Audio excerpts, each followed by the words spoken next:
In my quest to bring you fantastic US-made products, I've got another good one for you here. My friend Holland invented and patented this Lightning Strike Firestarter. And so I asked him to put our logo on it, and I'd like to give you a small demonstration. Let's light some shit on fire. So this is a self-contained unit. One of the things of this design is like it has the storage for the Firestarter. These little discs are stored in here. Take that and set that down. Cover that back up. This has a flammable material impregnated in it. So you fluff up the disc and get it nice and loose, okay? This gives you surface area to light on fire. Put that in the center of your fire. Pile your sticks, small leaves on.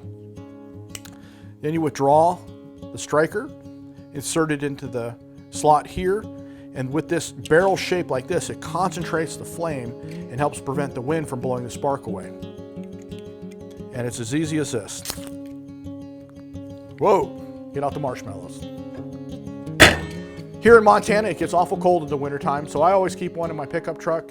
And if you slide off the road and need to start a small fire or, burn your truck down for the insurance money, you got you covered. Probably shouldn't say that, huh?